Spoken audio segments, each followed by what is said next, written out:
እዚህ ቦታ ላይ ባይዘው ሄጃለሁ አይቼዋለሁ ባይኔ እኔም በገመድ ተንጠላጥዬ ወጥቻለሁ አሁን ይሄን ሁሉ ያሳየኝ እግዚአብሔር ለዚህ ህዝብ በመራራት ወንጌልን እውነትን እንድናገር አትድንም በዚህ አይደለም ሚዳነው በክርስቶስ ኢየሱስ በማመን ነው ሚለውን እውነት እንድነግረው ስለዚህ እነማ ሆይ ተታለዋል ተሸውደዋል ከላይ እስከ ታች ቢጫ ለብሰው ገዳም ውስጥ ተዘግቶ በመኖር አይጸደቅም የሚዳነው ኢየሱስ ክርስቶስን በመቀበልና በማመን የህይወት ለውጥ በማምጣት ነው ከተማ ውስጥ ሆኖ ለጽድቅ መኖር የበለጠ ሰማዕትነት ነው በነገራችን ላይ ገዳም ሄዶ ካጋንንት ጋር አታገላለሁ የሚለው ፕሪንሲፕል አይሰራም እዚሁ ከተማ ውስጥ ሆነ ለአእምሮህም ለራስህም ለእግዚአብሔርም ታምነ ኃጢያትን ሳትነካት መኖር እንደውም ዋጋ የሚያስከፍለው ከተማ ውስጥ በቃ ከተማ ውስጥ መናኝ ሁን ከፈለክ ከተማ ውስጥ ኃጢያትን እንቢበል ታምነ ተሰማራ ክርስቶስ ኢየሱስን ተቀበል ንስሐ ግባ ዳግመኛ ተወለድ በመንፈስ ቅዱስ ኃይል የኢየሱስ ክርስቶስን መልክ ወደ መምሰል ማደግ ትችላለህ እንደዚህ በየበረሃውና በየተራራ ላይ የሚደረግ ግብ ቅንጣት ታህል ጽድቅ አይጨምርልህም ወንድሜ እመነኝ ቅንጣት ታህል ጽድቅ አይጨምርልህም እንደው እግዚአብሔር ለመታሰቢያ ያድርግላችሁ ነገር ግን መዳን በሌላ በማንም የለም ሲል አምነንበት እንድንድን የተሰጠን መድኃኒታችን ኢየሱስ ነው ኢየሱስን ደግሞ የትኛውም ዓለም ላይ የትኛውም ስፍራ ላይ በመትኖርበት ቦታ ሆነ ተቀብለኸው መዳን ትችላለህ anywhere anytime በማንኛውም ጊዜ ከፈለክ አሁን ከፈለክ ዛሬ ከፈለክ ነገ ከፈለክ አዲስ አበባ ከፈለክ ትግራይ ከፈለክ ጎጃም ጎንደር ሆነ ከፈለክ ኢሉባቦር ሆነ ወለጋ ሆነ አፋር ሆነ ሶማሌ ሆነ የትኛውም ስፍራ ላይ ሆነ ጌታ ኢየሱስን በመቀበል መዳን ትችላለህ እኔ አዝናለሁ ቢጫ ለብሰው ይሄን ሁሉ ዘመን እዛ ስፍራ ላይ ተዘግቶባቸው ለሚኖሩ ሰዎች በጣም ነው ማዝነው ለዛን እውነትን የሚመሰክሩ ንገሯቸው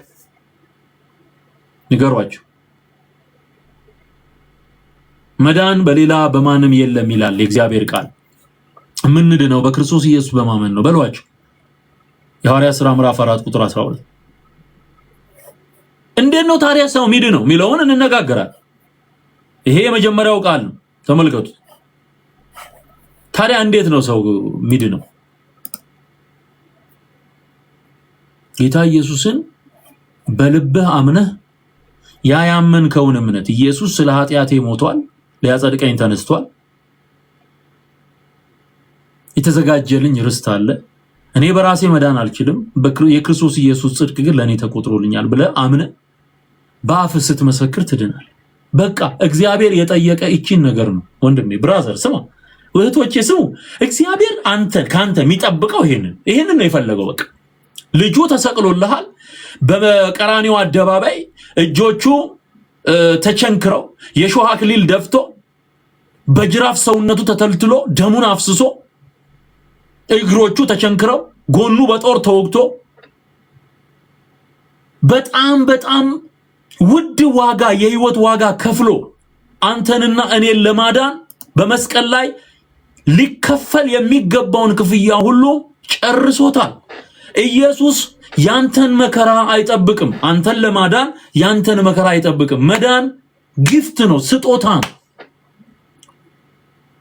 የጸጋ ስጦታ መዳናችን ሰው ወደ እግዚአብሔር መንግስት በምን ይገባል በጸጋው ክርስቶስ ኢየሱስን ያምናል የተከፈለለትን ዋጋ ያውቃል ከዛ ያመነውን ይመሰክራል አለቀ ቢጫ ለብሰ መንከራተት የለብህም ኢየሱስ ጌታ ኢየሱስ ያድናል ሃሌሉያ ለዚህ ነው ለተቀበሉት ሁሉ በስሙ ለሚያምኑ ለነርሱ የእግዚአብሔር ልጆች ይሆኑ ዘንድ ስልጣን ሰጣቸው ምንድነው የሰጣቸው ስልጣን ሃሌሉያ ክብር ለእግዚአብሔር ይሁን አሁንና እኔ ስልጣን ተቀብያለሁ፣ የልጅነት ስልጣን ተቀብያለሁ። እኔ የእግዚአብሔር ልጅ ነኝ። እኔ የእግዚአብሔር መንግስት ወራሽ ነኝ። የምረግጠው ኪዳን ያለው ስፍራ አያስፈልገኝ። የምሻገረው ውሃና ወንዝ ኃጢአቴ እንደማያቀልልኝ አውቀዋለሁ። ኃጢአቴ የቀለለው ምሕረት ያገኘሁት ጻድቅ የሆንኩት ወራሽ የሆንኩት በክርስቶስ ኢየሱስ አምኜ ነው። አለቀ አለቀ። መጽሐፍ ቅዱስ ይሄንን ያስተምረናል። ተመልከት የእግዚአብሔር ቃል ምን እንደሚል ወንድሜ፣ ቃሉ ይዳኝን፣ ቃሉ ይዳኝን፣ ቃሉ ይዳኝን፣ የእግዚአብሔር ቃል ይዳኝን። አሁን ምዕራፍ 1 ቁጥር 12 ላይ ምን ይላል? ለተቀበሉት ሁሉ ግን በስሙ ለሚያምኑ ለነርሱ የእግዚአብሔር ልጆች የሆኑ ዘንድ ስልጣንን ሰጣቸው። እነርሱም ከእግዚአብሔር ተወለዱ እንጂ ከደም ወይም ከስጋ ፈቃድ ወይም ከወንድ ፈቃድ አልተወለዱም። አሁን ኢየሱስ ክርስቶስ ወደ ዓለም መጣ። የገዛ ወገኖቹ አልተቀበሉትም። እነሱ አልተቀበሉኝም ብሎ ትቶን አልሄደም። ለምንቀበለው ለሁላችን የሚሆን የልጅነትን ስልጣን እንዲሁ በነፃ ሰጠ። ስልጣን ነው ይሄ፣ አውቶሪቲ ነው። ለተቀበልነው ሁሉ የሚሆን የምን ስልጣን? የእግዚአብሔር ልጅ የመሆን ስልጣን። ማንም ዲና የማያደርገው ማንም ሊሰርዘው የማይችል ልጅነትን ከእግዚአብሔር ትቀበላለህ። ማንም በመቀበል ኢየሱስን በመቀበል። ስለዚህ አብ ሰጪ ነው። አብ ስጦታን ሰጠ። በጎ ስጦታ ፍጹም በረከት ሁሉ ከላይ ናቸው ከብርሃናት አባት ዘንድ ይወርዳሉ አላል ያዕቆብ ምዕራፍ 1 ቁጥር 17 ላይ። ይሄ በጎ ስጦታ ፍጹም በረከት ለኔ የመጀመሪያው ኢየሱስ ነው። በጎ ስጦታ ፍጹም በረከት ፕሪሺየስ ጊፍት ኢየሱስም ኢየሱስን አብ ሰጠ። ኢየሱስ ደግሞ ምንድነው? ስጦታው ጊፍት ነው። እሱን ስትቀበል ከኢየሱስ ጋራ ወደ አንተ የመጡ ፓኬጆች በሙሉ አንተ ህይወት ውስጥ ይገባሉ። የመጀመሪያው ኢየሱስን በመቀበል የምትቀበለው የዘላለም ህይወት፣ የልጅነት ስልጣን፣ እግዚአብሔር ልጅ ትሆናለህ፣ የመንግስተ ሰማያት ወራሽ ትሆናለህ። ኦኬ። በምድር 100 እጥፍ በሰማይ የዘላለም ህይወት ተብሎ የተጻፈውን ትቀበላለህ።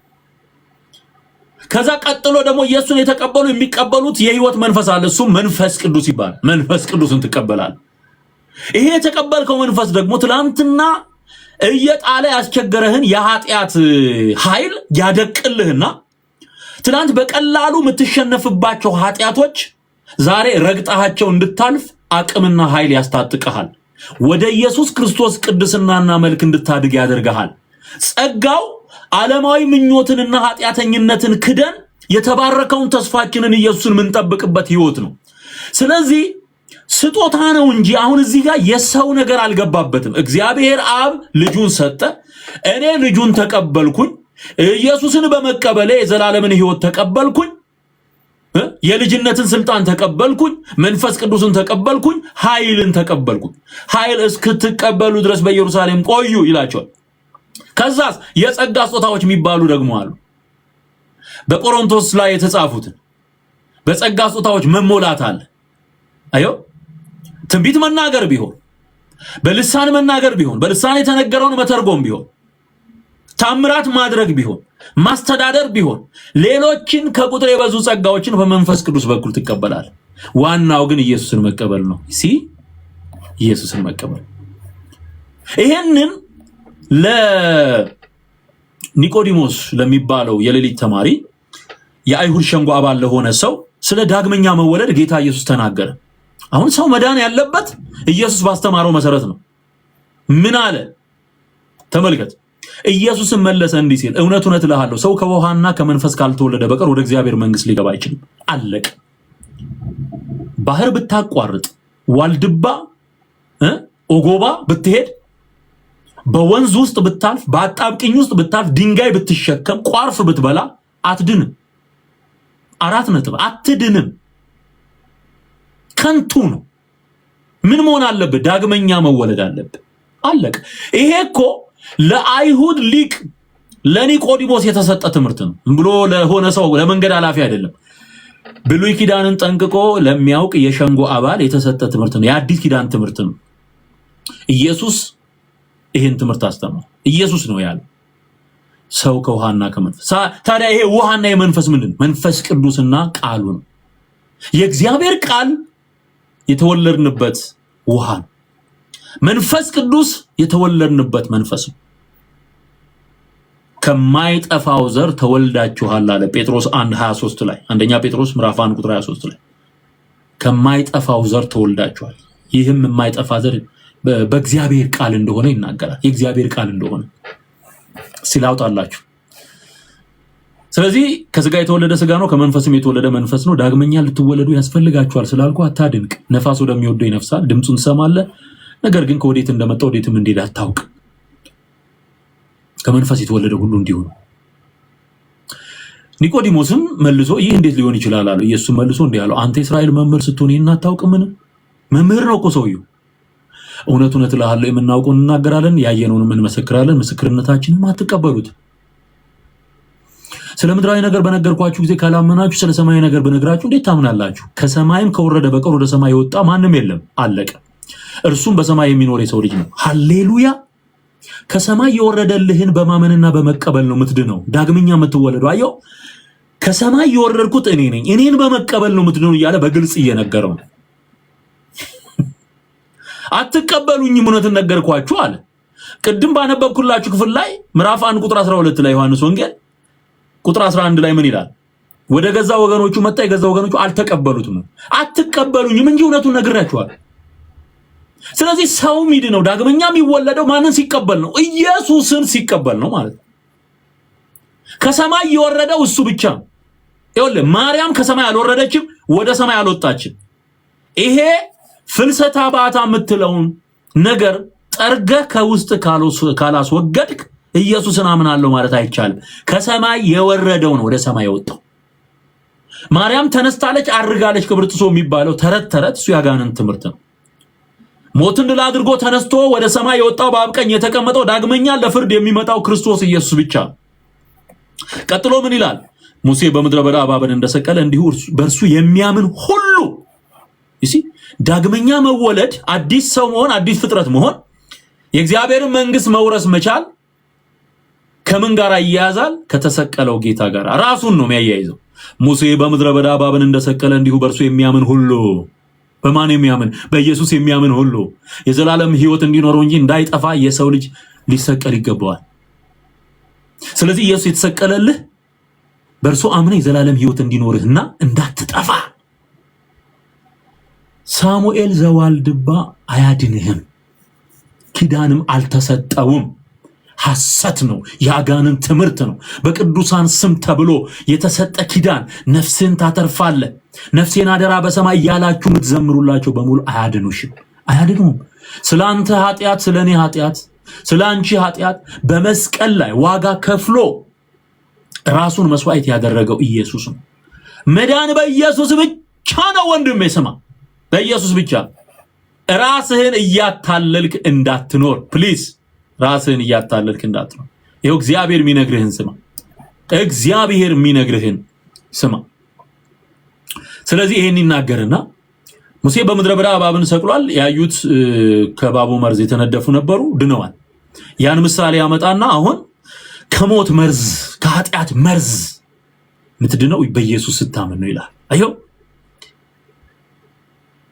ቀጥሎ ያለው በኪወርድ መጽሐፍ ቅዱስን ጠቅልሎ የያዘው ቃል ነው። ይሄ በኢንታየር ባይብል ሲጨመቅ የሚወጣው እውነት የዮሐንስ ወንጌል ምዕራፍ 3 ቁጥር 16 በእርሱ የሚያምን ሁሉ ምንም ቋንቋ ይናገር፣ ከምንም ብሔር ይምጣ፣ ሴትም ይሁን ወንድ፣ ባሪያም ይሁን ጨዋ፣ እስራኤላዊም ይሁን ግሪካዊ፣ ምንም ይሁን በእርሱ የሚያምን ሁሉ የዘላለም ሕይወት እንዲኖረው እንጂ እንዳይጠፋ። እግዚአብሔር አንድያ ልጁን እስኪሰጥ ድረስ ዓለሙን እንዲሁ ወዷለን። እስኪሰጥ ድረስ ነው። ስጦታ ነው። በስጦታው በኢየሱስ ስጦታነት ውስጥ የዘላለም ሕይወት አለ፣ መንፈስ ቅዱስ አለ፣ የጸጋ ስጦታ አለ፣ ሁሉም ነገር አለ። ዓለም በልጁ እንዲድን ነው እንጂ በዓለም እንዲፈርድ እግዚአብሔር ወደ ዓለም አላከውምና በእርሱ በሚያምን አይፈረድበትም። ኖ በቃ ጀጅመንት የለበትም፣ ፍርድ የለበትም፣ ኩነኔ የለበትም። ሮሜ ምዕራፍ 8 ቁጥር 1 ላይ እንደተጻፈው በክርስቶስ ኢየሱስ ላሉ አሁን ኩነኔ የለባቸውም። 4 ነጥብ። በራስ አትጸድቅም። ቋርፍ በልተ ቢጫ ወይባ ለብሰ በመኖር አትጸድቅም፣ አትድንም። ምትድነው እንደዚህ ባለበት ጽድት ያለ ወንጌል ነው እየነገርኩ ያለሁት። በቃ አላመቻምችም። እኔ እውነቱን እነግርሃለሁ፣ ይጠቅምሃል፣ ትድንበታለህ። በእርሱ በሚያምን አይፈረድበትም። አምነሃል፣ አይፈረድም። አለቀ። የእግዚአብሔር ቃል ነው የሚለው ይሄን። ያንተ የሰራኸው ነገር እዚህ ጉዳይ ላይ ቅንጣት ታህል አትገባ። አይ ፕሮሚስ። የነማ ሆይ ልፋት ቅንጣት ታህል የኢየሱስ ክርስቶስ ጉዳይ ላይ የኢየሱስ ክርስቶስ የማዳን ስራ የተከፈለው ዋጋ ላይ ቅንጣት ታህል አትጨምሪበትም። ማወይ ወለተ ማርያም ስሚ ወለተ ማርያም ይጠቅምሻል። የናንተ ጽድቅ የኢየሱስ ክርስቶስ የማዳን ስራ ላይ ቅንጣት ታህል አትገባም። እንደውም ያቆሽሻል። የሰው ጽድቅ የመርገም ደም የነካው ጨርቅ ነው በእግዚአብሔር ፊት። ፎር ዩር ኢንፎርሜሽን የኔ ጽድቅ ምለው የለኝም። አሁን እኔ የኔ ጽድቅ ምለው የለኝም። ጽድቃችን የመርገም ደም እንደነካው ጨርቅ ተቆጠረ አይደለም የሚለው ኢሳይያስ። እንደ ቅጠል በትኑናል ይላል። ምንም ጥቅም ምንም። ይልቅስ ጌታን ተቀብለህ አምነህ ድነህ ዳግመኛ ተወልደህ መልካም ስራ መስራት ስለ ጸደቅ የምትሰራው ይሆናል ማለት፣ ስለ ዳንክ የምትሰራው ይሆናል ማለት። እድናለሁ ብለህ አይደለም የምትሰራው፣ ድኛለሁ፣ ስለዚህ መልካም ስራ እሰራለሁ። ምቀኝነት ታቆማለህ፣ ክፋት ታቆማለህ፣ ቅናት ታቆማለህ፣ ዝሙት ታቆማለህ፣ ርኩሰት ታቆማለህ። አጠቃላይ ኃጢአት የተባለውን ነገር በሙሉ እርግፍ አድርገህ እንድትተው መንፈስ ቅዱስ ኃይል እየሰጠ እያለማመደ ወደ ቅድስና እያደግ ትሄዳለህ። ካልሆነ ትግል ነው የሚሆንብህ። በራሴ ጸድቃለሁ፣ በቃ አፈር ድሜ ነው የሚያስገጥ ሰይጣን። እውነቱ ይሄ ነው። በእርሱ በሚያምን አይፈረድበትም። በማያምን ግን ካላመንክ ኢየሱስ ነው መድኃኒቴ፣ በመስቀል ላይ የተሰቀለልኝ እሱ ነው፣ ከዚህ በኋላ ሌላ አዳኝ የለም። ደግሞ ኢየሱስን ትትቀበል ሌሎቹን ጥለህ ነው። ኢየሱስን በዚህ ይዤ ዋልድባን በዚህ ይዛለሁ ካልክ አበቃለህ፣ አለቀልህ። እንዲህ ብሎ አሰራር የለም። ትመርጣለህ። አባ ሳሙኤልን ትመርጣለህ ወይ ኢየሱስን ትመርጣለህ? አለቀ። ሁለት እግር አለኝ ተብሎ ሁለት ዛፍ ላይ አይወጣም፣ አንድ ዛፍ ላይ ነው የሚወጣው አይደል? ስለዚህ በእግዚአብሔር ልጅ ስም ስላላመነ አሁን ተፈርዶበታል። ስሙን ካመንክ ሌሎቹን ስሞች ትጥላለህ። ስሙን ካመንክ ሌሎች አዳኞችን የሚባሉትን በሙሉ ትተዋለህ። በእርሱ በሚያምን አይፈረድበትም። በማያምን ግን በአንዱ በእግዚአብሔር ልጅ ስም ስላላመነ አሁን ተፈርዶበታል። እቺን ቃል ወንዝ በመሻገር አትሻገራት። እቺን በእግዚአብሔር ልጅ ስም ስላላመነ አሁን ተፈርዶበታል ሚለውን የፍርድ ቃል የእግዚአብሔርን ቃል ፏፏቴ በመሻገር ወንዝ በመሻገር ዛፍ ላይ በመንጠላጠል ገደል ላይ በመንጠላጠል በአጣብቂኝ በማለፍ ድንጋይ በመሸከም በተቅማጥ በመሞት በ44 በሽታ በመርገፍ አትሻገረውም። ይሄ ፍርድ በክርስቶስ ኢየሱስ ያላመኑ ሁሉ ላይ ይከናወናል። ይሄን ካለ በኋላ ተመልከቱ።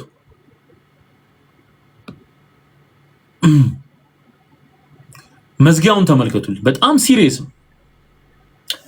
እግዚአብሔር የላከው የእግዚአብሔርን ቃል ይናገራልና እግዚአብሔር መንፈሱን ሰፍሮ አይሰጥምና። አሁን እንድትድን የተላከልህ ምንድን ነው? the word of God የእግዚአብሔር መለኮታዊ ቃል ነው የተሰጠ። የእግዚአብሔር ቃል ነው የተሰጠ። እግዚአብሔር የላከው የእግዚአብሔርን ቃል ነው የሚናገር። እነዚህ ተልከው መጡ የተባሉ ተሳቱ ቅዱሳን ወይም 9 ቅዱሳን የሚባሉ ምን ነገሩ? የነገሩ የእግዚአብሔር ቃል ነው አይደለም? አይደለም። እና አቡነ አረጋዊ የነገሩ የእግዚአብሔር ቃል ነው እንዴ? አይደለም። ኖ ገዳም በመውጣትና በገመድ በመንጠላጠል ጽድቅ አለ ብሎ ከነገረ የነገረ የእግዚአብሔር ቃል አይደለም።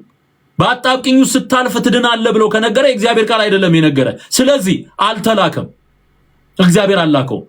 እግዚአብሔር የላከው ከሆነ ምን ያደርጋል? የእግዚአብሔርን ቃል ይናገራል። የእግዚአብሔር ቃል ደግሞ ይሄ እዚህ ውስጥ ያለው ሃሌሉያ መጽሐፍ ቅዱስ ውስጥ ያለው ወንጌል የእግዚአብሔር ቃል ኢየሱስ ያስተማረ ራሱ እግዚአብሔር የነገረ የተመሰከረ ምስክርነት። ከዛስ አባት ልጁን ይወዳል፣ ሁሉንም በእጁ ሰጥቶታል። አሁን እግዚአብሔር ይባረክ፣ ሃሌሉያ። ይሄ ስለ ክርስቶስም ስላንተም የሚናገር ቃል ነው፣ ስለኔም የሚናገር ቃል ነው። እግዚአብሔር አንድ ልጁን ክርስቶስ ኢየሱስን ስለሚወደው ሁሉን ነገር በእጁ አሳልፎ ሰጥቶታል። በነገራችን ላይ ፍርድ ለወልድ ተሰጥቷል፣ አብ በአንድስ እንኳን አይፈርድም ተብሎ ተጽፏል የዮሐንስ ወንጌል ምዕራፍ 5 ላይ። አንተም ደግሞ በክርስቶስ አምነህ የእግዚአብሔር ልጅ ስትሆን ሁሉን ይሰጣል። ሃሌሉያ! ሁሉን ይሰጣል። በልጁ የሚያምን የዘላለም ሕይወት አለው። በልጁ የማያምን ግን የእግዚአብሔር ቁጣ በእርሱ ላይ ይኖራል እንጂ ሕይወትን አያይም። የእግዚአብሔር ቁጣ የሚገርም ነው በጣም።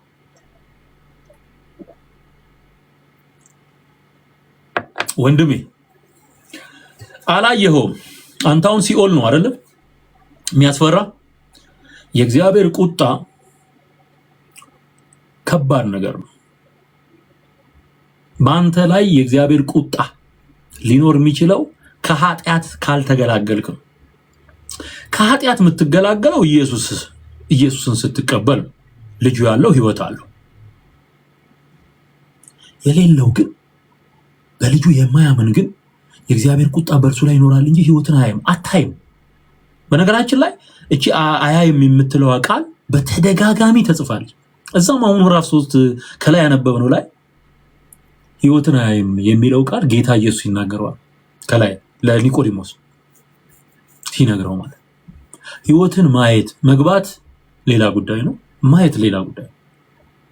አትቀምሰው ማለት ልክ ሙሴ ምድሪቱን ታያታለህ እንጂ አትገባባትም እንደተባለው አይነት ነገር ማለት ነው። ማየትም መግባትም አትችልም። ከዛ ይሄንን እውነት ይዘን ወደ ዮሐንስ ምዕራፍ 14 ስወስዳችሁ ጌታ ኢየሱስ ሰዎች እንዳይቸገሩ መንገድም እውነትም ሕይወትም እሱ መሆኑን ይነግራቸዋል። ምን አለ? ቁጥር 6ን ተመልከቱ። እኔ ኢየሱስም እኔ መንገድና እውነት ሕይወትም ነኝ፣ በእኔ በቀር ወደ አብ የሚመጣ የለም። ስፍራ አዘጋጅላችሁ ዘንድ ይላሉ። በሰማይ ስፍራ ይዘጋጅላችኋል፣ ከዛ በኋላ መጣና ወስዳችኋለሁ እያለ ነው የሚናገር። ወደ ተዘጋጀልህ ስፍራ መግባት የምትችለው በክርስቶስ ኢየሱስ ስታመን ነው። እሱ መንገድ፣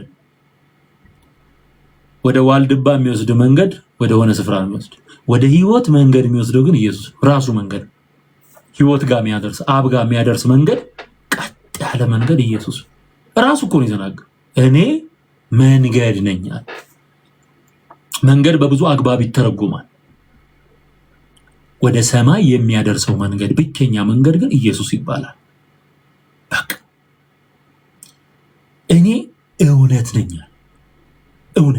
እውነት የሚታመን ነገር ነው። እውነት የሚታወቅና የሚታመን ነገር ነው። ኦኬ ኢየሱስ ሕይወት መድኃኒት ረፍት እንደሆነ ሲነገር ይሄ እውነት ነው። ይሄንን እውነት ምን ማድረግ አለብን? አክሰፕት ማድረግ አለብን። ኢግኖራንስ አያስፈልግ። የእግዚአብሔርን ቃል እየሰሙ እምቢ ማለት በጣም መጥፎ ነው፣ ዋጋ ያስከፍላል። ይሄንን ኢየሱስ እውነት ነው። ትሩዝ ኢን ፐርሰን፣ በአካል የቆመ እውነት ኢየሱስ ነው። አምነህ የምትድንበት እውነት ኢየሱስ ነው። ሌላ እውነት አትፈልግ። ሌላ እውነት ለማግኘት አትዳክር። በሆነ ጊዜ ላይ ሰይጣን ያስገባውን ትምህርት በመማር እና በዛ መስመር በመጓዝ እጸድቃለሁ ብለህ አትሞክረው። እውነት ኢየሱስ ነው። ኢትዮጵያ የተለየ እውነት የላትም። ለኢትዮጵያውያንም እውነት ኢየሱስ፣ ለአሜሪካውያንም እውነት ኢየሱስ ነው። ለአፍሪካውያንም እውነት ኢየሱስ ነው። ለአውሮፓውያንም ለአረቦችም እውነት ኢየሱስ ነው። ተቀበለውና ዳን። ሕይወትም ነኝ፣ የሚወረስ የሚኖር በምድር ተቀብለው ትኖረዋለህ፣ በሰማይ ሄደህ ትወርሰዋለህ። ማን ነው እሱ? ኢየሱስ። ስለዚህ ወደ አብ መድረሻ ወደ መጋረጃው መግቢያ አንድ ነው፣ እሱም ኢየሱስ ነው። ይሄንን በዕብራውያን ምዕራፍ 10 ላይ ምዕራፍ 9 ላይ ሐዋርያው ጳውሎስ አብራርቶ ጽፎታል። በጥንት የነበረችዋ የሙሴ ድንኳን ወደ ውስጠኛው ክፍል የሚያስገባው ዝግ ስለነበረ ገና ሊመጣ ያለውን በክርስቶስ ኢየሱስ ሊከፈት ያለውን ደጃፍ ያሳያል እያለ በምሳሌ አንዱ ሊቀ ካህን ብቻ ይገባባት የነበረችው መጋረጃና መቅደስ ወይም ቅድስተ ቅዱሳን ተብላ የምትጠራው ስፍራ አሁን በክርስቶስ ኢየሱስ እንደገባንባት ይናገራል። ወደ አብ ወደ መጋረጃው ልንገባ ድፍረት አለን አለ። በማ በኩል? በስጋው በኩል በክርስቶስ ኢየሱስ ስጋ ወይም ደግሞ እሱ በከፈለው ዋጋ በመስቀል ላይ በሰራው ስራ እንድናለናል። እባካችሁ ይሄን መልእክት የምትሰሙ ኢትዮጵያውያን ገዳም ሄጄ ጸድቃለሁ ብላችሁ የምታስቡ ጽድቅ ክርስቶስ ኢየሱስን በማመን እንጂ በረሃ ለበረሃ በመንከራተት አይገኝም። ሮሜ ላይ ልውሰዳችሁና የተወሰኑ ጥቅሶችን አይተን እንጨርሳለን። ሮሜ ምዕራፍ 4 ላይ ጽድቅ በማን እንደሆነ ምዕራፍ 3 እና ምዕራፍ 4 ላይ ይናገራል። በተለይ ሮሜ ምዕራፍ 3ን ምዕራፍ 2ን ምዕራፍ 3ን እና ምዕራፍ 4ን ብታጠኑ በቂ ምላሽ ታገኛላችሁ በዚህ ዙሪያ። ሮሜ ምዕራፍ 3 ላይ አፍም ሁሉ ይዘጋ ዘንድ ዓለምም ሁሉ ከእግዚአብሔር ፍርድ በታች ይሆን ዘንድ ሕግ የሚናገረው ሁሉ ከሕግ በታች ላሉት እንዲናገር እናውቃለን። ይህም የሕግን ሥራ በመስራት ሥጋ የለበሰ ሁሉ በእርሱ ፊት ስለማይጸድቅ ነው።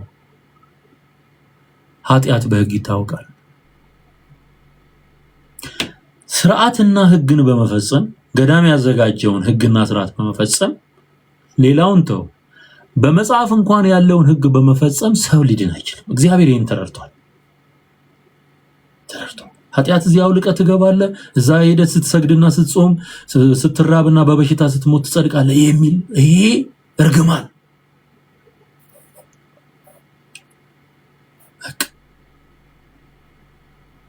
በእርሱ ፊት ስለማይጸድቅ እኮ ነው የተዘጋ ሐሳብ እኮ። ይህም የሕግን ሥራ በመስራት ኢቭን ብታደርገው እኮ ነው ብታደርገው እኮ ነው ተጠንቅቀህ እንኳን ብታደርገው አትችልም እንጂ ልትፈጽመው አትችልም። በነገራችን ላይ በ10ሩ ሕግ እንኳን ብናየው 9ኙን ፈጽሞ በአንዱ ከተሳሳተ በሁሉ ተጠያቂ ነው፣ ሲኦል ነው የሚወርደው። አለቀ። ስለዚህ እግዚአብሔር አፍን መዝጋት ፈለገ። እነዚህ እንጸድቃለን ብለው የሚጮሁ ሰዎችን አፍ መዝጋት ፈለገ። አፍ ሁሉ ይዘጋ ዘንድ ነው የሚለው። እሺ ይዘጋ ዘንድ አዮ። ስለዚህ ሥጋ የለበሰ ሁሉ በእርሱ ፊት ሥራ በመስራት ስለማይጸድቅ ኃጢአት በሕግ ይታወቃል። አሁን ግን ወደ መፍትሄው ይገባል መጽሐፍ ቅዱስ። አሁን ግን በዚህ በአዲስ ኪዳን ዘመን በሕግና በነቢያት የተመሰከረለት የእግዚአብሔር ጽድቅ ያለ ሕግ ተገልጧል። ምንም ሕግ አይደለም የተሰጠ ይሄንን ኢየሱስ ክርስቶስን እግዚአብሔር የሰጠውን ስጦታ ተቀብለ ዳን የተባልከው። አሁን ግን በሕግና በነቢያት የተመሰከረለት የእግዚአብሔር ጽድቅ ያለ ሕግ ተገልጧል። ነቢያት የተናገሩት ስለ ኢየሱስ ነው። ይመጣል መሲሁ ያድነናል ብለው ሲናገሩ የነበረው ስለ ኢየሱስ ነው። ኢየሱስ መጣና ራሱን በመስቀል ላይ መስዋዕት ሲያደርግልህ ተከፈለ ዕዳ። ይሄ የተከፈለውን ዕዳህን ኢየሱስን በመቀበል ታረጋግጣለህ። የራስህ ማድረግ ትችላለህ። ጽድቅን ትወስዳለህ። መስቀል ላይ የተሰራው ልውውጥ ነው። ኢየሱስ ስለኛ ኃጢአት ሆነ፣ እኛ የእግዚአብሔር ጽድቅ ሆንን። ይሲ ቆሮንቶስ ምዕራፍ 5 ላይ ቁጥር 16 ጀምሮ የተጻፈው ይሄንን አዲስ ፍጥረት ሆነናል ነው የሚለው። ማንም በክርስቶስ ቢሆን አዲስ ፍጥረት ነው። አሮጌው ነገር አልፏል፣ ሁሉ አዲስ ሆኗል። ስለዚህ ኃጢአት ያላወቀውን ክርስቶስን ስለኛ ኃጢአት ሲያደርገው እኛ ደግሞ የእግዚአብሔር ጽድቅ ወደ መሆን መተናል። ለውጥ ነው። እግዚአብሔር በልጁ ይህን ስራ ነው የሰራው። ስለዚህ በሕግና በነቢያት የተመሰከረለት የእግዚአብሔር ጽድቅ ተገልጧል። እርሱ ማን ነው? ኢየሱስ። እርሱም ይላል ለሚያምኑ ሁሉ የሆነ፣ ተመልከቱ ይሄንን፣ ለሚያምኑ ሁሉ የሆነ በኢየሱስ ክርስቶስ በማመን የሚገኘው የእግዚአብሔር ጽድቅ ነው። ልዩነት የለምና ሁሉ ኃጢአትን ሰርተዋልና የእግዚአብሔርም ክብር ጎድሏቸዋል። በኢየሱስ ክርስቶስም በሆነው ቤዛነት በኩል እንዲያው በጸጋው ይጸድቃሉ። ዩሲ ተመልከት፣ እንዲያው በጸጋ በምን ይጸድቃሉ? በጸጋ ይጸድቃሉ። በወንዝ አይጸድቅ፣ በቋርፍ አይጸድቅ፣ ኬሻ ይዘህ በ44 በሽታ በመርገፍ አይጸድቅ። በጸጋ ግን ትጸድቃል። ነፃ ስጦታ፣ ለማይገባው ሰው የተሰጠ ነፃ ስጦታ። ሰጪ ማን ነው? ስጦታ የሰጪውን ማንነት ያሳያል። እደግመዋለሁ፣ ስጦታ የሰጪውን ማንነትና ለጋስነት ያሳያል። አንድ ልጁን ነው የሚለው መጽሐፍ ቅዱስ the begotten son ተቀዳሚ ተከታይ የሌለውን አንድ ልጁን ነው የሰጠን እግዚአብሔር። የሰጪው ልግስና በሱ ውስጥ የዘላለም ሕይወት መንፈስ ቅዱስ ጸጋ በቃ ፈሰሰ። ሁሉ ኃጢአትን ስለሰሩ እግዚአብሔርም ክብር ስለጎደላቸው ልዩነት የለም ማለት እከሌ ከከሌ የምትለው ነገር የለም። ዓለም ላይ ያለ 8 ቢሊዮን ህዝብ በዚህ ሰዓት ኢየሱስ ነው የሚያስፈልገው። መድኃኒት ነው የሚያስፈልገው። ሌላ መፍትሄ የለው። በኢየሱስ ክርስቶስ በሆነው ቤዛነት በኩል እንዲያው በጸጋው ይጸድቃል። እርሱንም እግዚአብሔር በእምነት የሚገኝ በደሙም የሆነ ማስተስሪያ አድርጎ አቆመው። ይህም በፊት የተደረገውን ኃጢአት በእግዚአብሔር ችሎታ ስለመተው ጽድቁን ያሳይ ዘንድ ነው። ኦኬ እንቀጥል። ምዕራፍ 4 ላይ ልውሰዳችሁ። ጽድቅ የሚቆጠር ነገር ነው። አሁን በአዲስ ኪዳን የሚቆጠር አብርሃም አመነ ጽድቅም ሆኖ ተቆጠረለት የሚል ቃል አለ። በነቢያት መጽሐፍ የተጻፈ ቃል አለ። እሱን ይጠቅሳል ሐዋርያው ጳውሎስ። እና አህዛብና እስራኤላውያን በአንድነት የሚያመልኩባት ቤተክርስቲያን ነበረች የሮሜ ቤተክርስቲያን። እና በብዙ አይነት መንገድ ክርክር ነበር በመሃላቸውና አብርሃም በስራ ጸድቆ ቢሆን የሚመካበት አለው፣ ነገር ግን በእግዚአብሔር ዘንድ አይደለም ማለት መጽሐፍስ ምን አለ? አብርሃምም እግዚአብሔርን አመነ ጽድቅም ሆኖ ተቆጠረለት ይላል። አሁን ለአብርሃም ጽድቅን የቆጠረለት እግዚአብሔር ነው፣ ሰርቶ አይደለም፣ እንዲሁ ነው የቆጠረለት ነው የሚለው። ታዞ ነው ጽድቅን ሰርቶ ነው እንዳትል ከህግ መሰጠት በፊት የነበረ ነው። ኦኬ ከእንደገና ደግሞ ልጁንም በመሰዋት ፈጽሞታል እንዳትል ልጁን ለመስዋዕት ከማቅረቡ በፊት ነው እግዚአብሔር ጽድቅ አድርጎ የቆጠረለት። ውጣ ሲለው ወጥቷል፣ ታዞ ወጥቷል። በእምነት ነው የወጣው። ከዛ ይሄንን እያብራራ ይወርድና ወደ ታች ነገር ግን ተቆጠረለት የሚለው ቃል ስለ እርሱ ብቻ አይደለም ስለኛም ነው እንጂ ይላል።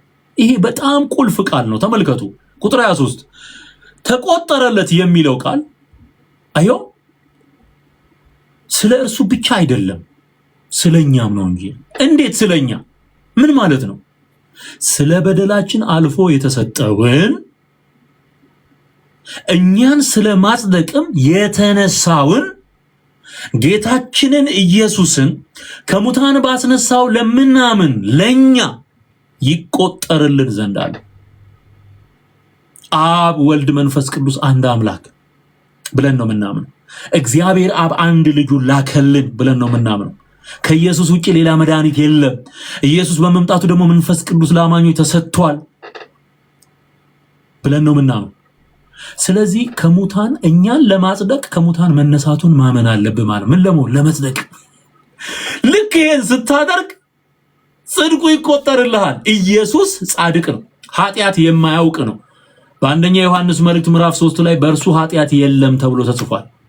በአንደበቱ ደግሞ ሐሰት አልነበረም፣ ሲሰድቡት መልሶ አልተሳደበም፣ ተንኮልም አልተገኘበት። ንጹህ ነው ኢየሱስ፣ ንጹህ ነው። ነገር ግን እንደ ኃጢአተኛ እንደ በደለኛ የተሰቀለው ለኔና ለናንተ ሲል ነው። ስለዚህ የሱን ሞትና ትንሣኤ አምነን ስንመሰክር የሱ ጽድቅ ለኛ ይቆጠርልናል። እሱ የኛን ኃጢአት ወሰደ። ሉክ በደንብ አስተውላችሁ ስሙ። ኢየሱስ ፍቃደኛ ሆኖ የዓለምን ኃጢአት ተሸክሞ በመስቀል ላይ ተሰቀለ አይደለ? አሁን የኛ ኃጢአት በሙሉ በማላይ ነው፣ በኢየሱስ ላይ ነው። የሁላችንን በደል በእርሱ ላይ አኖረ ይላል ኢሳይያስ 53 ላይ ተጽፏል። ወንጌላቱም ደግሞ ጽፈውልናል። የሁላችንን በደል በእርሱ ላይ አኖረ ይላል። ኢየሱስ የተሰቀለው የኛን በደል ተሸክሞ ነው ማለት ነው። ልክ ኢየሱስን ሲቀበል አንድ ሰው ምን ይሆናል መሰላችሁ? ልክ የሱን ኃጢአት ወስዶ ኢየሱስ እንደተሰቀለ የኢየሱስ ጽድቅ ደግሞ ለዛ ሰው ይቆጠርለታል። ኢትስ አሜዚንግ። ሃሌሉያ! ኢየሱስ ጌታ። ይሄ ጽድቅ ነው ለኔና ለአንተ የተቆጠረው። ብራዘር ያመናችሁ ጌታን የተቀበላችሁ ደስ ይበላችሁ። በመንከራተት ያለው ህዝባችን ደግሞ ይሄንን እውነት መስማት መቻል አለበት። የጻደቅንበት የዳንበት እውነት ኢየሱስ ይባላል። ከዚህ ውጪ የመዳን መንገድ የለም። ብዙ ጥቅሶችን ልነግራችሁ እችላለሁ፣ ግን እውነታው ይሄ ነው። ስለዚህ ዋልድባ ላይ የተሰቃየ ያለ ከ12 እቺን ልጅ መንግስት ማስመለስ አለበት። መንግስት ራሱ 12 ዓመት ልጅ ገዳም ውስጥ ውሃ ቀጂ አድርጎ ጉልበት ብዝበዛ መፈጸም አስፈላጊ አይደል? ይጠየቃሉ እኮ። ልጅቷ በራሷ መወሰን አትችልም። ባይዘይ 18 ዓመት እስከሚሞላት ድረስ በራሷ መወሰን አትችልም። ስለዚህ የቤተሰብ ኃላፊነት ቤተሰቦቿ ይጠየቃሉ። በህግ አግባብ ይጠየቃሉ። አንደኛ መንግስት በዚህ ጉዳይ ላይ ጣልቃ መግባት አለበት። ለምን አትለኝም? ኦኬ ይሄንን ስለጨረስኩ ላንሳው። ለምን አትለኝም? በኢትዮጵያ ህገ መንግስት መሰረት የህፃናት የጉልበት ብዝበዛ ያስከስሳል፣ ፍርድ ቤት ያስቆማል። ህፃናት ለአቅመ አዳምና ለአቅመ ሔዋን የሚበቁበት የእድሜ ክልል አለ በህጉ የተቀመጠ። ይሄንን ህግ የምታውቁ ሰዎች ልታብራሩ ትችላላችሁ በደንብ። አይፈቅድም ህገ መንግስቱ። ሲቀጥል እኔ ደግሞ ሌላ መሰጋው ነገር አለ። በዚህ ምክንያት ይሄንን የሚመለከቱ ህፃናት ነገ ከነገ ገዳም እንገባለን ብለው ከየመንደሩ እየጠፉ ምድሪቱ ለቅሶ ቤት ልትሆን ትችላለች። የሚያስተምረው ትምህርት ከባድ ነው፣ መርዝ ነው፣ አጋንንታዊ አስተምሮ ነው። ልጆች ተምረው ዩኒቨርሲቲ መግባት አለባቸው። ተመርቀው ስራ መስራት አለባቸው። ለአገር ለወገን የሚጠቅሙ መሆን አለባቸው። ለትውልዱ የሚያስተምረው የተጣመመ ትምህርት ነው፣ ጠማማ ትምህርት ነው።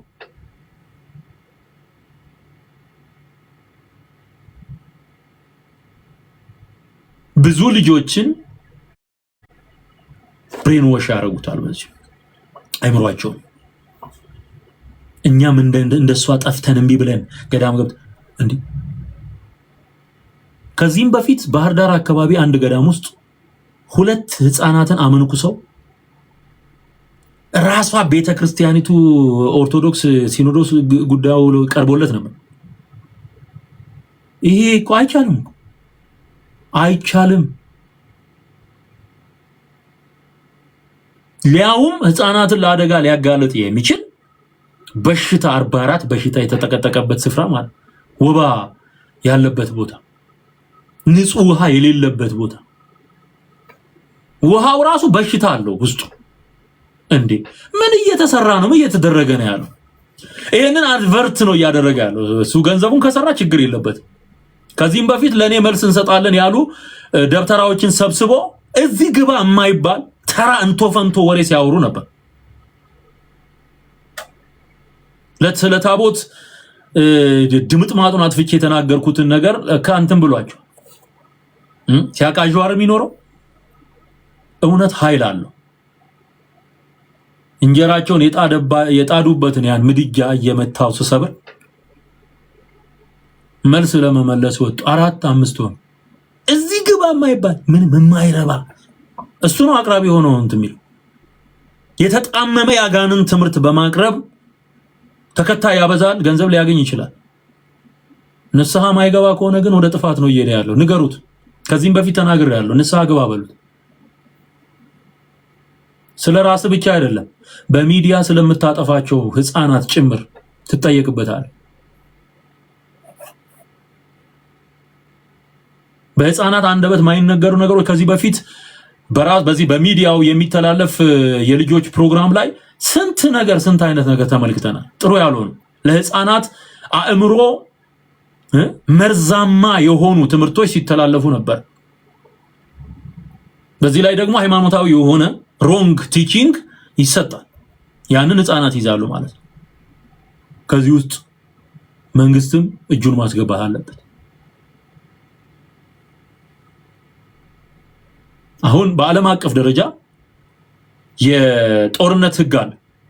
ህፃናት ለጦርነት የሚሰለፉበት ወይም ደግሞ ወጣቶች በምን እድሜ ክልል ነው ይታወቃል። ከዛ በታች ከሆነ ዋር ክራይም ይባላል። አይው የጦርነት ወንጀል። ምክንያቱም ለአቅመ አዳም አልደረሱ፣ ለአቅመ ሔዋን አልደረሱ። እንዲህ አይነት አጥፊ ቦታ ላይም ልጆችን ይዞ መሄድ ከባድ። ብዙ ቦታ ላይ ህፃናት እየጠፉ እንደሆነ እንሰማለን፣ እናውቃለን። ሌሎች ነገሮች አሉ፣ ሌሎች ብዙ ወንጀሎች አሉ። አንድ ህፃን ሄዶ ምን ይደረግ እዛ ቦታ ላይ ምን ይታወቃል? በቃ ማን ምን ያውቃል? ለማን ይሰዋ? ማን ያውቃል? ከሰው እይታ የራቀ ስፍራ። ስለዚህ ይሄ በጣም ትኩረት የሚያሻው ነገር እንደሆነ ልናገር ወዳለሁ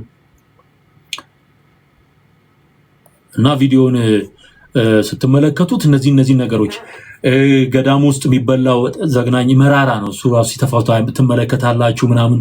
እሱ አሁን ምንድነው ይሄ? አሁን ልክ የክርስቶስን መከራ መካፈል መስሎ ነው የሚሰማቸው ነው። እሱ መራራ ጠጥቶላል። አለቀ በቃ በቃ እኮ እዛ አንተ አሁን ውሃ ጠጣ፣ ውሃ ጠጣ፣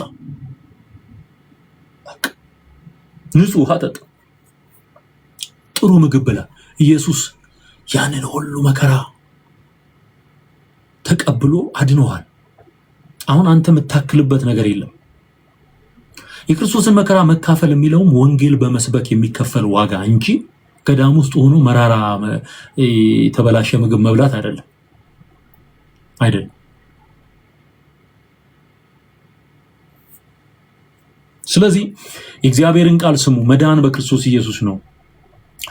ብዙ ጊዜ ሲጮህ እኖር ያለው አሁን ይህንን ነገር ደግሜ ልመጣበት እችላለሁ። ሌሎች አብዴቶችም ካሉ እመጣለሁኝ ደግሜ በዚህ ጉዳይ። ካልሆነ ግን መልእክቱን አድርሱ። እግዚአብሔር ይመስገን ገሃድ እየወጣ ስላለ፣ የተደበቁ የዘመናት ሚስጥሮች እየወጡ ስላለ ምን ብለው አምነው እዛ ገዳም ውስጥ እንደሚኖሩ እንግዲህ አስቡ። 44 ታቦት ብቻ ነበር አንተ የሚመስለው፣ ይኸው 44 በሽታ ተጨመረ። እስቲ ጻፉልኝ አንዴ ባካችሁ። ይህን ቪዲዮ ስትመለከቱ የምትመለከቱ ሁሉ 44 ታቦት ይባል ነበር፣ 44 በሽታ ተጨመረ እያላችሁ ጻፉ እስቲ። በ44ቱ ታቦት ስም አንዳንድ በሽታ ገባ በለኝ በቃ። በእርግጥ 44 የሚለው ድሮ ነበር፣ አሁን ጨምሯል። ያልጨመረ ነገር የለም። ድሮ 44 ታቦት ነበር፣ አሁን 44 በሽታ ተጨመረ እያላችሁ ጻፉ ጻፉ። ይወቀው ህዝቡ። መዳን በኢየሱስ ሃሌሉያ። በየስፍራው የሚያልቀው አሁን ባለፈው የበርሜል ገብርኤል ብያችኋል። አጣዳፊ ተቅማጥና ትውከት አተት ጨረሰው። ስንት ህዝብ ነው የተቀበረው እዛ? አዎ ይሄ where is public health officials? እውነት ነው ለገሰ፣ እውነት ነው። where is ጤና ጥበቃ ባለስልጣን የት ነው? ይሄ እኮ ይመለከተዋል። ጥብቅ ቁጥጥር ያስፈልጋል። በየስፍራው የሚደረጉ ነገሮች ጥብቅ ቁጥጥር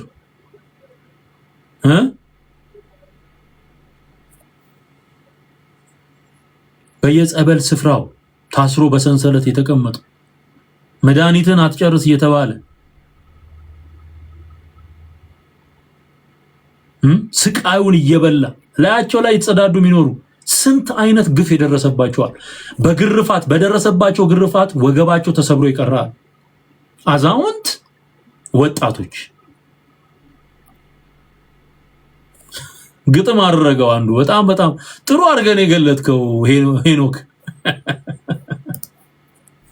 44 ታቦት ይባል ነበረ 44 በሽታ ተጨመረ በሚል በገጥም መልክ አስቀምጦታል። ድንቅ ነው።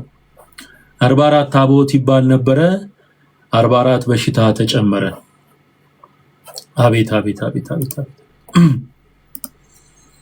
ወደ ኢየሱስ ነው ህይወት እንዲሆንላችሁ አሁን ጥሪ አደርጋለሁ። ጌታን መቀበል የምትፈልጉ ይሄንን ጌታ በልባችሁ አምናችሁ ባፋችሁ በመመስከር መጽሐፍ ቅዱስ እንደሚለው የሮሜ መልእክት ምዕራፍ 10 ላይ እንደተጻፈው ሰው በልቡ አምኖ ይጸድቃል፣ በአፉ መስክሮ ይድናል ነው የሚለው። መጠቅለያው ቃል ይሄን ዋና። ስለዚህ በልብ አምነ በአፍ እንድትመሰክር ጥሪ ያደርግልሃለሁ። ብራዘር ኑ ወደ ኢየሱስ። አንድ ቁጥር ጻፉልኝ። ጌታን መቀበልና በዚህ ቀን መዳን የምትፈልጉ ወገኖች አንድ ቁጥር ጻፉልኝ። ኢየሱስ ያድናል።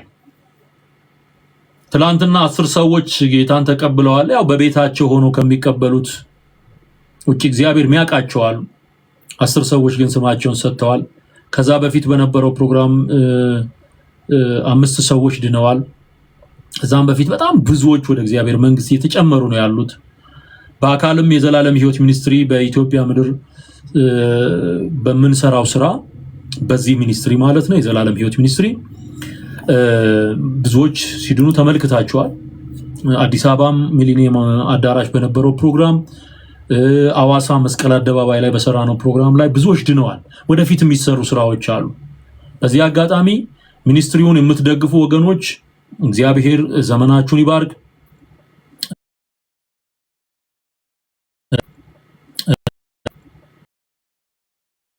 የታጠባችሁ ብዙ አጣብቅኝ ውስጥ የገባችሁ በጣም ብዙ ቦታ ኃጢአት ይሻርልሃል ተብለህ ብዙ ቦታ የረገጥክ ና ወደ ኢየሱስ ተሸውደሃል። እድሜ ዘመንህን ሙሉ ሲጫወቱብን የኖሩት እኔ ምነግርህ እውነቱን ነው። ሲጫወቱብን የኖሩት ኢየሱስን ትተህ በነ አርሴማ በነ ማርያም ላይ እንድትንጠለጠል ያደረገ የሐሰት ትምህርት በኢየሱስ ስም ይፍረስ።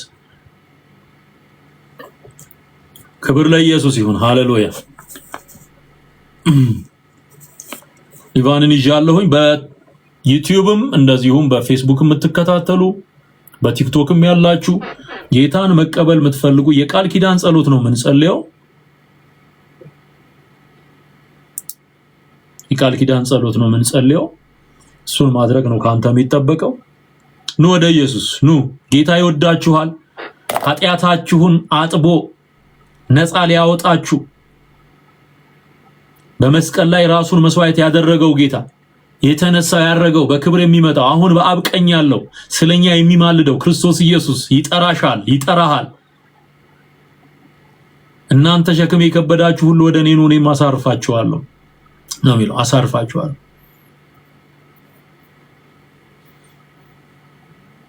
ኑ ወደ ኢየሱስ።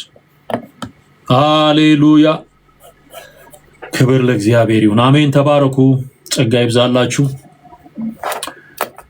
እሺ ስማችሁን ጻፉ። ጌታን መቀበል የምትፈልጉ ከስማችሁ በታች አንድ ቁጥር ጻፉልኝ። ሰዓት ለመጠቀም ከሊቫን ጋር እንጸልይና እናበቃለን። እስከዛ ግን ቶሎ ጌታን መቀበል የምትፈልጉ አንድ ቁጥር ጻፉልኝ።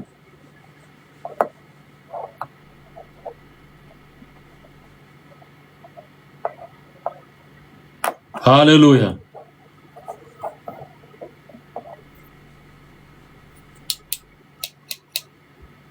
የሩቅ ሀገር የጽዮን ተጓዥ ነኝ፣ በሰማይ ሀገር ያለኝ ታድያለሁ፣ አገር እገባለሁ ታድያለሁ፣ ዘላለም አርፋለሁ። ሰው ያረገኝ ጸጋ ነው ታሪኬን ለውጦ ከሞት አስመልጦ፣ ጌታ ሆይ ተመስገን። ሃሌሉያ። ሰው ያረገኝ ጸጋ ነው ታሪኬን ለውጦ ከሞት አስመልጦ፣ ጌታ ሆይ ተመስገን። አንተን ካገኘው ጀምሮ ሕይወቴ ባንተ አምሮ፣ የፍቅርህን ብዛት አልችልም ልገልጣት፣ የመውደድን ብዛት አልችልም ልገልጣት። ክብር ለኢየሱስ ይሁን። ሕይወታችንን ያሳመረልን ኢየሱስ ነው። ከሞት ከኩነኔ ያተረፈን ኢየሱስ ነው። ኑና ጌታን ተቀበሉ፣ ዳኑ። እኔን ያዳነኝ፣ እኔን ከጨለማ ያወጣኝ፣ እኔን ከኃጢአት ያዳነኝ፣ እኔን ከጥልቁ ያወጣኝ ኢየሱስ ስሙ ለዘላለም ይባረክ። እጠራሃለሁ ወንድሜ፣ ጌታን ተቀብለህ እረፍት እንዲሆንልህ እጋብዝሃለሁ። እህቶቼና ወንድሞቼ ተባረኩ፣ ጸጋ ይብዛላችሁ። አሁን ከሊቫን ጋር ጸልየን እናበቃለን። በአንድ ሰው መዳን በሰማይ ባሉ በመላእክት ዘንድ ታላቅ ደስታ ይደረጋል። ሃሌሉያ። ክብር ለኢየሱስ ይሁን። ሊቫን ባለህበት ስፍራ እጅህን አንስተ በጉልበት ተንበርክከ ይሄን ጸሎት ከኔ ጋር አብረህ ትጸልያለህ። እንኳን ደህና መጣ። ጌታዬ እና አምላኬ በልሲ መድኃኒቴ ኢየሱስ ክርስቶስ ሆይ አንተ የሕያው የእግዚአብሔር ልጅ ነህ። እኔን ለማዳን በቀራንዮ በመስቀል ላይ እንደተሰቀልክልኝ እንደ ሞትክልኝ እንደ ተቀበርክልኝ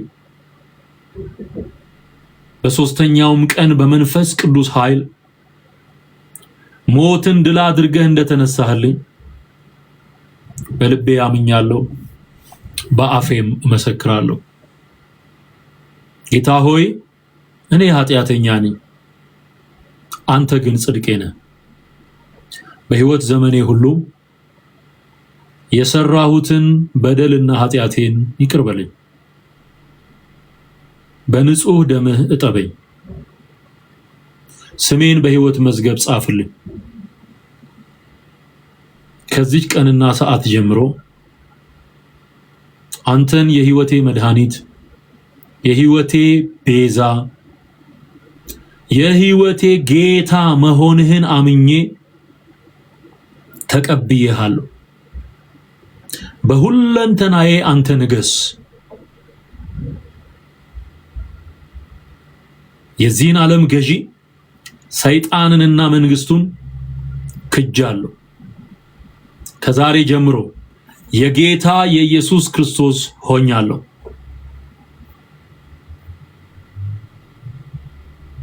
ኢየሱስ ጌታ፣ ኢየሱስ ጌታ፣ ኢየሱስ ጌታ። አሜን። ክብር ለኢየሱስ ይሁን። በዚህ ቀን ወንድማችን ሊቫን ወደ ጌታ መንግስት ተጨምሯል። እንኳን ደስ አላችሁ። ሃሌሉያ። ነፍሳት እየዳኑ ነው። በአንድ ሰው መዳን በሰማይ ታላቅ ደስታ ይደረጋል። በአንድ ሰው ንስሐ መግባት ዛሬ ይሄ ሆኗል፣ ይቀጥላል። መልእክቱን ደግሞ የሚሰሙ ነገም ከነጎዲያም ይሄ ለትውልድ የሚቀር መልእክት ነው። ብዙዎች የሚድኑበት መልእክት ነው። ለታሪክ ይቀመጣል። ምስጋና ለእግዚአብሔር ይሁን። አሁን ጸልይና እናበቃለን። ወንድማችን ሊቫን ከዚህ ቀን ጀምሮ በቅድሚያ የእግዚአብሔርን ቃል እንድታጠና አበረታታለሁ። የመጽሐፍ ቅዱስህን አንብብ፣ አጥና። ያልገባህ ነገር ካለ ጠይቅ። ሁለተኛ ጸሎት ጀምር። የጸሎት ህይወት፣ የመንበርከክ ህይወት በደንብ ወደ እግዚአብሔር በጌታ በኢየሱስ ስም ጸሎትን ማድረግ አለብህ። አሁን እንኳን ለጸሎት ኃይልና አቅም ብታጣ መንፈስ ቅዱስ እያገዘ ትልቅ የጸሎት ሰው መሆን ትችላለህ። ጸልይ፣ ጸልይ፣ ደጋግመህ ጸልይ። የጸሎት ሰዓት ይኖርህ። ሶስተኛ ህብረት አድርግ። በደንብ በጌታ ቤት ከቆዩ ጤናማ የወንጌል ትምህርት የሚሰጥባቸው አብያተ ክርስቲያናት አሉ። ብዙ መልካም ሰዎች ያሉባቸው ህብረቶች አሉ። እዛ ሄደ አይምሮህን በክርስቶስ ኢየሱስ ወንጌል ማነጽ፣ በጸሎት ማነጽ፣ የጸጋ ጾታዎችን እርስ በርስ ለመተናነጽ ጭምር የእግዚአብሔር ጸጋ ስለበዛ ህብረት ማድረግና ፌሎሺፕ ያስፈልጋል። እሱን ታደርጋለህ።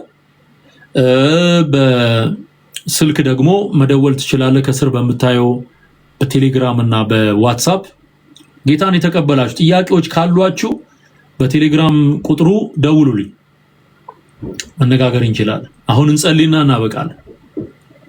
ባይ ዘ ዌይ ከጸሎቱ በፊት ይሄንን አገልግሎት የምትደግፉ ወገኖች እንድትቀጥሉ በጌታ ፍቅር አበረታታችኋለሁ። እምነት መጽናትና መጀገን ይሁንላችሁ። እኔንም ባሪያህን ስለረዳኸኝ ታማኝ አድርገህ ቆጥረህ ለዚህ አገልግሎት ስላሰማራኸኝ አመሰግንሃለሁ። ጌታዬ ኢየሱስ ወደ እኔ የመጣውን ከቶሆነ ወደ ውጭ አላወጣውም ብለህ እንደተናገርክ ይሄንንም ወንድም ለታመኑት ለአንተ ክንዶች አደራ አሳልፌ ሰጠሁኝ። በኢትዮጵያ ምድር በገዳማት ውስጥ የሚሰራ የትኛውንም አይነት መርዛማ የአጋንንት አሰራርና ትምህርት ከወንጌል ጋር ህብረት የሌለ ተረት መዳኛ አንተ ሆነ ሳለ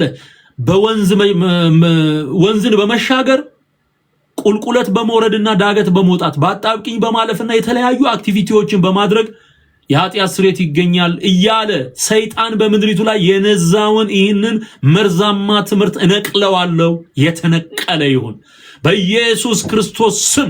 ከትውልዱ አእምሮ ላይ የተጠረገ ይሁን። ይሄ ወንጌል ስለሚያሸንፍ ደስ ይለናል።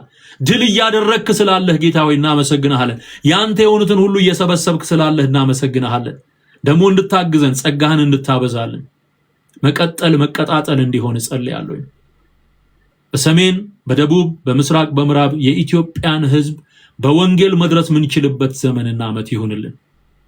ስለነበረን ጊዜ ሁሉ መንፈስ ቅዱስ ይባረክ። ከኔ የሆነ አንዳች ነገር የለም፣ ሁሉ ካንተና በአንተ ለአንተ ነው። ምስጋና ለስም ይሁን።